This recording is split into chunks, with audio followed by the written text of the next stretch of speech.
Hello friends, എല്ലാവർക്കും good morning. അപ്പോൾ ചെമ്പനീർ പൂവിന്റെ ഇന്നത്തെ ഒരു സൂപ്പർ ഹിറ്റ് വിശേഷത്തിലേക്ക് എല്ലാവർക്കും സ്വാഗതം. അങ്ങനെ നമ്മുടെ ചന്ദ്രയാണെങ്കിൽ ദേവൊരു ജോലി കിട്ടുമെന്നൊക്കെ അറിഞ്ഞു കഴിഞ്ഞപ്പോഴേക്കും ഭയങ്കര കുശുമ്പ് പറയാണ്. അതെല്ലാം കേട്ട് കഴിഞ്ഞപ്പോഴേക്കും ഒന്ന് കയറി പോ ചന്ദ്രൻ, നീ എന്തിനിങ്ങനെ നാവളച്ച് ഇങ്ങനെയൊക്കെ കിടന്ന് പറയുന്നത്? നീ പ്രാഗല ചന്ദ്രൻ, നീ കയറി പോ ചന്ദ്രൻ. അങ്ങനെ ചന്ദ്രയ്ക്ക് ദേഷ്യം കയറി അകത്തേക്ക് കയറി പോവുകയാണ്. ദൈവം ഇങ്ങനെ ഒരു സ്ത്രീയെ ഇങ്ങനെയുണ്ട സ്ത്രീകൾ എന്നൊക്കെ പറഞ്ഞുകൊണ്ട് രവി ആണെങ്കിൽ നല്ല കയർത്ത് സംസാരിക്കുകയാണ്. അപ്പൊ ചന്ദ്ര, ദൈവമേ അവിടുത്തെ ജോലിയൊന്നും കിട്ടല്ലേ, ഇത് നേരത്തെ അറിഞ്ഞിരുന്നെങ്കിൽ ഞാൻ ഏതെങ്കിലും അമ്പലത്തിൽ പോയി വഴിപാടുകളെല്ലാം കഴിച്ചാനായിരുന്നു. അവൾക്ക് വല്ലതും ജോലി ഉറപ്പായി കഴിഞ്ഞിട്ടുണ്ടെങ്കിൽ ആ പൂക്കാരിയുടെ ഗമ ഞാൻ കാണേണ്ടി വരുമല്ലോ എൻ്റെ ദൈവമേ എന്നൊക്കെ പറഞ്ഞുകൊണ്ട് ചന്ദ്ര ഇങ്ങനെ പെറുപിറുക്കുക. അങ്ങനെ പിന്നീട് കാണിക്കുന്നത് നമ്മുടെ രേവതിയാണ്. അപ്പോൾ രേവതിയാണെങ്കിൽ രേവതിയെ ദേവു വിളിക്കാം. അപ്പോൾ ദേവു വിളിച്ചിട്ട്, ആ ചേച്ചി എന്താ ദേവു, നിനക്ക് ജോലി കിട്ടിയ ദേവു എന്ന് ചോദിക്കുകയാണ് രേവതി എടുത്ത വൈകും തന്നെ. അപ്പോൾ ദേവുവാണെങ്കിൽ, ചേച്ചി എനിക്ക് ജോലി കിട്ടിയ ചേച്ചി. കിട്ടിയോ? സന്തോഷമായി മോളെ, ഒരുപാട് സന്തോഷമായി. എപ്പോഴാണ് ജോയിൻ ചെയ്യാൻ പറഞ്ഞേക്കണം? നാളെ തന്നെ ജോയിൻ ചെയ്യോ? പിന്നെ അല്ലാതെ ഞാൻ നാളെ തന്നെ ജോയിൻ ചെയ്യും ചേച്ചി, അതിൽ യാതൊരു സംശയവുമില്ല. ആണല്ലേ, എനിക്ക് വളരെയേറെ സന്തോഷമായി മോളെ. അതെ, ഈ കാര്യം നീ അമ്മയോട് വിളിച്ച് പറഞ്ഞായിരുന്നോ? ഇല്ലേ ചേച്ചി, ആദ്യം ചേച്ചിയോട് പറയാമെന്ന് ഞാൻ വിചാരിച്ചത്. ഏതായാലും ഞാൻ ചേച്ചിയോട് പറഞ്ഞല്ലോ മോളെ, ഈ സംഭവത്തിൽ അച്ഛനോട് ഉണ്ടായിരുന്നെങ്കിൽ എത്രമാത്രം സന്തോഷനായിരുന്നു അല്ലേ? കാരണം അച്ഛൻ്റെ ഏറ്റവും വലിയ ആഗ്രഹമായിരുന്നല്ലോ നീ പഠിച്ച് നിനക്ക് വലിയൊരു ജോലി കിട്ടണമെന്ന്. അതേപോലെ തന്നെ നടന്നില്ലേ മോളെ? അതെ ചേച്ചി, എല്ലാം ചേച്ചിയും തന്നെ കാരണക്കാരിയാണ്. ഞാനിങ്ങനെ പഠിക്കാനും എനിക്കിപ്പോൾ ജോലി കിട്ടാനും എല്ലാത്തിനും ചേച്ചി എന്നെ കാരണക്കാരിയല്ലേ? പിന്നെ ചേച്ചി, ഒരു കാര്യം ചേച്ചിയോട് പറയാൻ മറന്നുപോയി. അതെ, ശ്രുതി ചേച്ചിയെ കണ്ടായിരുന്നു ഇവിടെ ഞാൻ. ശ്രുതിയെ കണ്ടായിരുന്നു എന്നോ? എന്തിനാ ഇപ്പൊ ശ്രുതി ഹോസ്പിറ്റലിൽ വന്നത്? ചേച്ചി, ഈ പ്രഗ്നൻസി സംബന്ധമായുള്ള കാര്യങ്ങൾ അന്വേഷിക്കാൻ വേണ്ടിയാണ് സ്ത്രീകൾ ഈ ഹോസ്പിറ്റലിൽ വരുന്നത്. ഭൂരിപക്ഷം ആൾക്കാർ അതിനുവേണ്ടി തന്നെയാണ് ഈ ഹോസ്പിറ്റലിൽ വരുന്നത്. അപ്പോൾ ശ്രുതി ചേച്ചി എന്തിനായിരിക്കും വന്നിട്ടുണ്ടാവുക? ആണോ? അപ്പോൾ ശ്രുതി ഗർഭിണിയാണോ? അപ്പൊ രണ്ട് സന്തോഷമായി. നിനക്ക് ജോലി കിട്ടിയ സന്തോഷവും ശ്രുതി ഗർഭിണിയായ സന്തോഷവും. എനിക്കല്ലെങ്കിലും അറിയായിരുന്നു ശ്രുതി ഗർഭിണിയാണെന്ന്. കാരണം അവളുടെ മുഖത്തെ ആ തുടിപ്പുകളെല്ലാം ഞാൻ കണ്ടതാ മോളെ. അവൾ അപ്പൊ ഗർഭിണി തന്നെയാണ്. ചേച്ചി, ശ്രുതി ചേച്ചിയെ ഒരുപാട് ദ്രോഹിച്ചിട്ടുള്ളതൊക്കെയാ. അവിടെ നാട്ടിൽ പുറത്താകാനൊക്കെ ശ്രുതി ചേച്ചി നോക്കിയിട്ടുണ്ട്. എന്നിട്ടും ശ്രുതി ചേച്ചി പ്രഗ്നന്റ് ആണെന്ന് അറിഞ്ഞു കഴിഞ്ഞപ്പോഴേക്കും ചേച്ചിക്കാണല്ലോ ഭയങ്കര സന്തോഷം. എൻ്റെ പൊന്നുമോളെ, അത് പിന്നെ ഒരു കുടുംബത്തിലുള്ളവരല്ലേ. അപ്പോൾ ഒരു കുടുംബത്തിലുള്ളവര് നമ്മുടെ അംഗം തന്നെയല്ലേ. അപ്പൊ അവർക്ക് ഒരു സന്തോഷം ഉണ്ടായാൽ നമ്മുടെ സന്തോഷം തന്നെയല്ലേ മോളെ. ഏതായാലും ശരി ചേച്ചി, ഞാനേ സച്ചിയേട്ടനെ വിളിച്ച് ഈ കാര്യങ്ങൾ പറയട്ടെ കേട്ടോ. നീ അമ്മയെ വിളിച്ച് പറ. ശരി ചേച്ചി എന്ന് പറഞ്ഞോട്ട് ഫോൺ വയ്ക്കുക. അങ്ങനെ നമ്മുടെ രേവതി നേരെ സച്ചിയെ വിളിക്കുക. അപ്പൊ സച്ചിയെ വിളിച്ചിട്ട് രേവതിയുടെ കോൾ ഉണ്ടപ്പോഴേക്കും എടുത്ത് വായിക്കുന്ന നമ്മുടെ സച്ചി എടുത്തിട്ട്, ദേവുവിന് ജോലി കിട്ടിയല്ലേ രേവതി? അതെ സച്ചിയേട്ടാ, ദേവുവിന് ജോലി കിട്ടി. ഞാൻ പറയുന്നതിന് മുമ്പ് തന്നെ സച്ചിയേട്ടൻ എങ്ങനെ അറിയായിരുന്നു? നീ വിളിക്കുന്നത് അതിനു വേണ്ടിയാണെന്ന് എനിക്കറിയാം രേവതി, അതുകൊണ്ടല്ലേ ഞാൻ പറഞ്ഞത്. ഏതായാലും സന്തോഷമായി. ഇതേപോലെ തന്നെ അവനും ജോലി കിട്ടിയാൽ മതിയായിരുന്നു ശരത്തിന്. പിന്നെ ശരത്തിന് രേവതി, സന്തോഷത്തിന്റെ ഇടക്ക് സങ്കട വാർത്തയും കൊണ്ട് വരരുത്. എൻ്റെ മൂഡ് കളയാൻ നിൽക്കരുത് കേട്ടോ. അവന് ജോലിയൊന്നും കിട്ടില്ല. അവന്റെ സ്വഭാവം ആദ്യം നന്നാക്കാൻ പറ, എന്നാലേ അവന് ജോലി കിട്ടുള്ളൂ. അല്ലാതെ ജോലിയൊന്നും കിട്ടാനായിട്ട് പോകുന്നില്ല എന്നൊക്കെ പറഞ്ഞുകൊണ്ട് അവിടെ ഫോൺ കട്ടാക്കാണ്. അപ്പോൾ ഫോൺ കട്ടാക്കി കഴിഞ്ഞപ്പോഴേക്കും നമ്മുടെ ഈച്ചയോട് പറയണ, എടാ ഈച്ചേ എന്ന് പറഞ്ഞു എടുത്തിട്ട്, എടാ നമ്മുടെ ദേവുവിന് ജോലി കിട്ടിയടാന്ന് പറഞ്ഞിട്ട് കറക്കി അങ്ങോട്ട് എടുക്കുക. അപ്പൊ അത് ഈച്ചയാണെങ്കിൽ, അതെ എനിക്ക് കുഴി വേണം. കുഴിയോ? എന്ത് കുഴി? അല്ല, കുഴിമന്തി. അല്ല, ദേവുവിന് ജോലി കിട്ടിക്കഴിഞ്ഞാൽ സച്ചി എനിക്ക് കുഴിമന്തി മേടിച്ചു തരാന്ന് പറഞ്ഞില്ലായിരുന്നോ? കുഴിമന്തി മേടിച്ചു തരാന്ന് ഞാൻ പറഞ്ഞില്ല, നീ വാങ്ങി തന്നെ എന്ന് പറഞ്ഞു. അപ്പൊ എനിക്ക് വാങ്ങി തരില്ലേ എന്ന് ചോദിച്ചപ്പോഴേക്കും തീർച്ചയായിട്ടും മേടിച്ചു തരും ഈച്ചേ. കാരണം ഇതെനിക്ക് ഭയങ്കര സന്തോഷകരമായി നിറഞ്ഞ ഒരു ദിവസമാണ്. അതുകൊണ്ട് ഉറപ്പായിട്ടും നിനക്ക് കുഴിമന്തി ഞാൻ മേടിച്ചു തരും. കേരള വണ്ടിയിലേക്കെന്നും പറഞ്ഞുകൊണ്ട് നമ്മുടെ ഈച്ചയെ ഡിക്കിലേട്ട് അങ്ങ് എടുത്തിട്ട് നീ ഇവിടെ ഇരുന്നാൽ മതി എന്നും പറഞ്ഞുകൊണ്ട് അങ്ങനെ പിന്നീട് നമ്മുടെ രേവതിയെ കാണിക്കണം. അപ്പൊ രേവതി ആണെങ്കിൽ അടുക്കളയിൽ കയറി നല്ല അടിപൊളി കേസരി ഉണ്ടാക്കുക. അപ്പൊ കേസരി ഉണ്ടാക്കിക്കൊണ്ട് നിൽക്കുന്ന സമയത്ത് സച്ചി അങ്ങോട്ട് ചെന്നിട്ട്, ഹലോ രേവതി, ഇതെന്താ ഉണ്ടാക്കുന്നത്? ആഹാ, കേസരിയാണല്ലോ. എന്താണ് സന്തോഷ വാർത്ത? ഓ, മനസ്സിലായി, ദേവുവിന് ജോലി കിട്ടിയല്ലേ, അതിന്റെ സന്തോഷമല്ലേ ഈ കാണിച്ചു കൂട്ടുന്നത് എന്ന് ചോദിക്കണം. അതും ഒരു കാരണം തന്നെയാണ്. പക്ഷേ വേറൊരു സന്തോഷം കൂടിയുണ്ട്. വേറൊരു സന്തോഷം കൂടിയാ? അതെന്ത് സന്തോഷമാണ്? അതൊക്കെ പിന്നെ പറയാം സച്ചിയേട്ടാ, അതിനും കൂടി വേണ്ടി തന്നെയാണ് ഞാൻ ഈ കേസരി ഉണ്ടാക്കുന്നത്. ഏതായാലും ഉഷാറായി എന്നും പറയാം. അങ്ങനെ നമ്മുടെ ചന്ദ്രയെ കാണുക, ചന്ദ്രയെ രവിയും കൂടി ഇങ്ങനെ ഹാളിൽ ഇങ്ങനെ ഇരിക്കുക.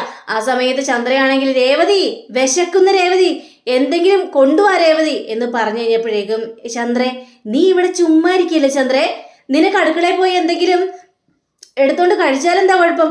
ആരെങ്കിലും നിന്റെ മുന്നിൽ കൊണ്ടുവന്ന് തരണോ കഴിക്കാനായിട്ട്? നിനക്കെടുത്ത് കഴിച്ചാൽ എന്താ ചന്ദ്ര കുഴപ്പം? അത് കൊള്ളാം. രേവതി ഇവിടെ വെറുതെ ഇരിക്കല്ലേ, രേവതി എനിക്ക് എടുത്തോണ്ട് തന്നാൽ എന്താ കുഴപ്പം? അങ്ങനെ രേവതി കേസരിയും കൊണ്ട് വരിക. അപ്പോൾ രേവതി കേസരിയും കൊണ്ട് വന്നപ്പോഴേക്കും അമ്മേ ഇത് പിടിച്ചേ അമ്മേ എന്ന് പറയാണ്. ഇതെന്താണ് ഈ മഞ്ഞ കളറ് സാധനം? അപ്പോഴേക്കും ശ്രുതിയും സുധിയും ഇറങ്ങി വരികയാണ്. അപ്പൊ സുധിക്ക് കാര്യം മനസ്സിലായി. അയ്യോ അമ്മ ഇത് കേസരി അല്ലേ, അയ്യോ കേസരി എന്ന് പറഞ്ഞിട്ട് അപ്പോൾ വർഷയും ശ്രീകാന്തും ഒക്കെ വരികയാണ്, സച്ചിയും എല്ലാവരും അവിടെ തന്നെ നിൽക്കുന്നുണ്ട്. അപ്പോൾ ഇതെന്താണ് കേസരി ഉണ്ടാക്കുക? അമ്മയ്ക്ക് ഈ കേസരി കണ്ടപ്പോൾ മനസ്സിലായില്ലേ, എനിക്കിതാ കേസരി. അങ്ങനെ ശ്രുതി ആ കേസരി എടുക്കുകയാണ്. ശ്രുതി നീ എടുത്തോ കേസരി. അങ്ങനെ ശ്രുതിയും കേസരി, എല്ലാവർക്കും കേസരി അങ്ങനെ എടുത്ത് കൊടുക്കുകയാണ് ഓരോ കഷ്ണങ്ങൾ. അപ്പോൾ അല്ല ഇതെന്താണ് കേസരി ഉണ്ടാക്കിയിരിക്കുന്നത്, എന്തെങ്കിലും വിശേഷമുണ്ടോ എന്ന് ചോദിച്ചു കഴിഞ്ഞപ്പോഴേക്കും നമ്മുടെ സച്ചിയാണെങ്കിൽ അതെ ദേവുവിന് ജോലി കിട്ടി എന്ന് പറയുമ്പോൾ അത് ചന്ദ്രയ്ക്ക് തീരെ അങ്ങോട്ട് ഇഷ്ടപ്പെട്ടില്ല. ചന്ദ്രയുടെ മനസ്സിലുള്ള ഒരു കുശുമ്പ് ദേവുവിന് ജോലി കിട്ടാൻ പാടില്ലെന്നായിരുന്നല്ലോ, പക്ഷെ ദേവുവിന് ജോലി കിട്ടി കഴിഞ്ഞപ്പോഴേക്കും കിളി പോയി. അപ്പോൾ നമ്മുടെ സുധിയാണെങ്കിൽ ജോലി കിട്ടിയോ, ഡിഗ്രി കഴിഞ്ഞ ഉടനെ തന്നെ ജോലി കിട്ടിയോ എന്ന് ചോദിക്കുകയാണ്. അപ്പോൾ സച്ചി എടാ ഡിഗ്രി കഴിഞ്ഞ് തന്നെ ജോലി കിട്ടും, ജോലി കിട്ടാൻ 1 ഡിഗ്രി മതി, അല്ലാതെ 7 ഡിഗ്രിയും വേണ്ട. എടാ എൻ്റെ ഡിഗ്രിയെ നീ കളിയാക്കാൻ നിൽക്കരുത്.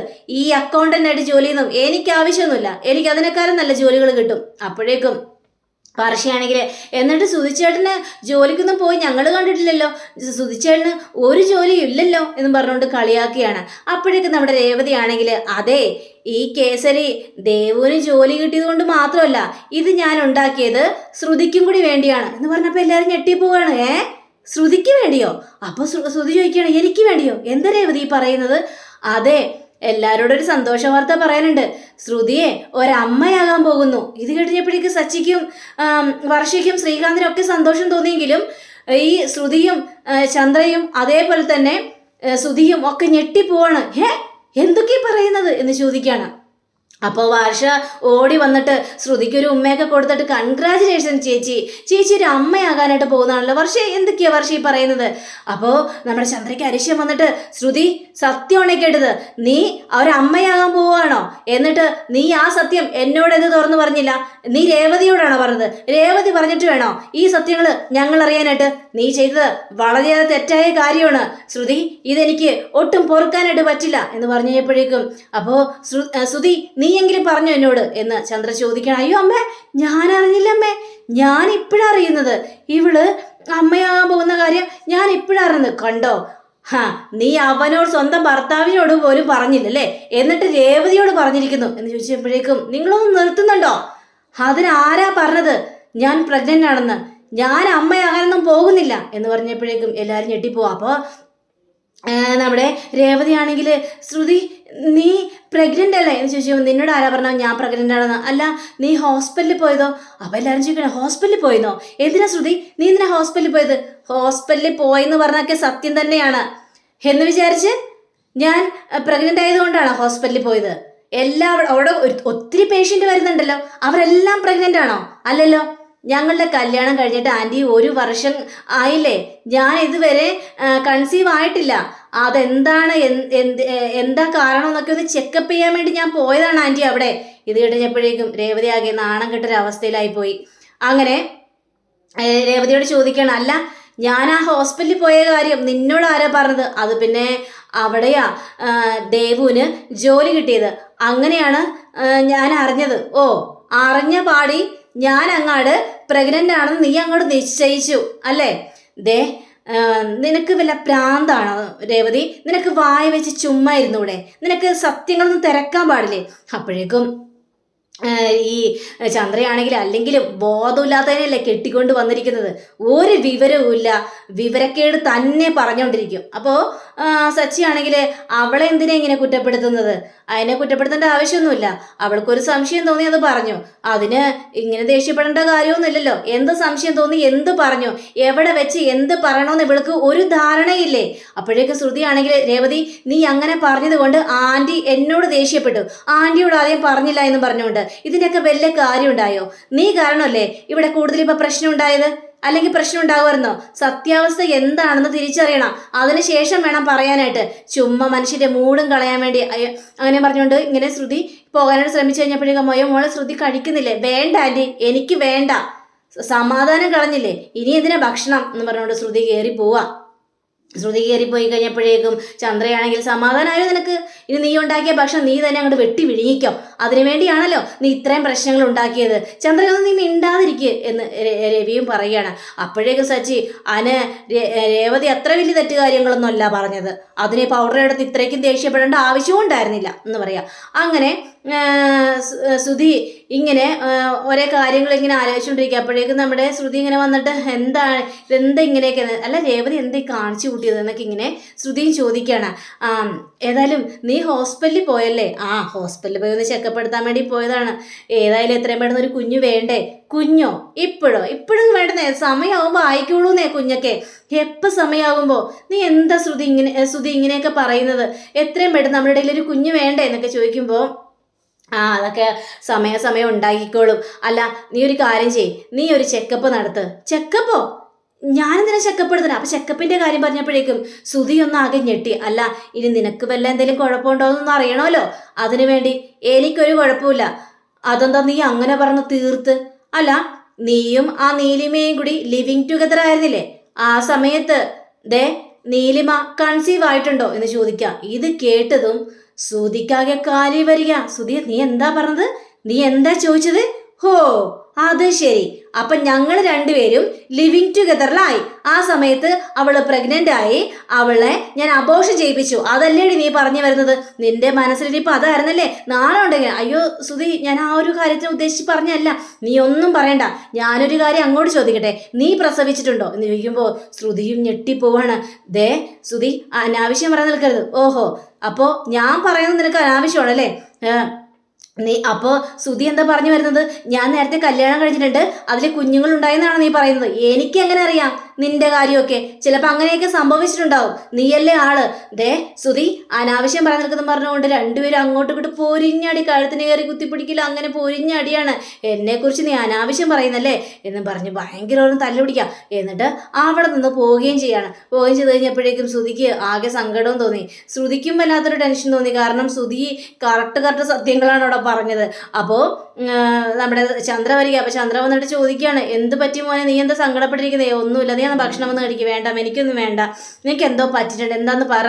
അത് പിന്നെ അമ്മ എന്ന് ശ്രുതി എന്നോടൊരു കാര്യം പറഞ്ഞു അമ്മേ. എന്താന്ന് ചോദിച്ചു കഴിഞ്ഞപ്പോഴേക്കും ഇങ്ങനെ നീലിമയുടെ ലിവിങ് ടുഗദർ ആയിരുന്നു, ആ സമയത്ത് നീലിമ കൺസീവ് ആയിട്ടുണ്ടോ എന്നൊക്കെ ഇങ്ങനെ പറഞ്ഞ കാര്യങ്ങളെല്ലാം ചന്ദ്രയോട് പറയുകയാണ്. ഇതെല്ലാം കേട്ട ചന്ദ്രയ്ക്കാകെ കാലി വരികയാണ്. അവൾ അങ്ങനെ പറഞ്ഞോ? അവൾ എന്തൊരു സ്ത്രീയാണ്, ഭർത്താവിനോടാണ് ഇങ്ങനെയൊക്കെ പറയുന്നത്. ഇതിങ്ങനെ വിട്ടാൽ ശരിയാവില്ല ശ്രുതി, ഇത് എത്രയും പെട്ടെന്ന് ചോദിച്ചേ മതിയാവുള്ളൂ. നമുക്ക് ചോദിക്കണം. വേണ്ടമ്മ വിട്ടേരി, ചോദിക്കേണ്ട, പറ്റില്ല. കാരണം അവൾക്ക് നിന്നെ ഒരു പേടിയില്ല, ബഹുമാനവും ഇല്ല.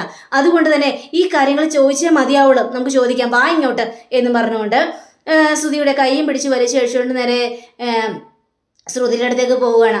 അപ്പോൾ ചന്ദ്രയുടെ ദേഷ്യവും മുഖഭാവവും ഒക്കെ കണ്ടു കഴിഞ്ഞപ്പോഴേക്കും ശ്രുതി ഞെട്ടി അവിടെ നിന്ന് ചാടി എണീക്കുകയും ചെയ്യണം. അപ്പം അങ്ങനെയും കാണിച്ചുകൊണ്ട് നമ്മുടെ ഇന്നത്തെ റിവ്യൂടെ അവസാനിച്ചിരിക്കുന്നത്. അടുത്ത റിവ്യൂവിനെ കാത്തിരിക്കുക, സബ്സ്ക്രൈബ് ചെയ്യുക. എല്ലാവർക്കും നല്ലൊരു ദിനം ആശംസിക്കുന്നു. നമസ്കാരം. Thank you. See again. By.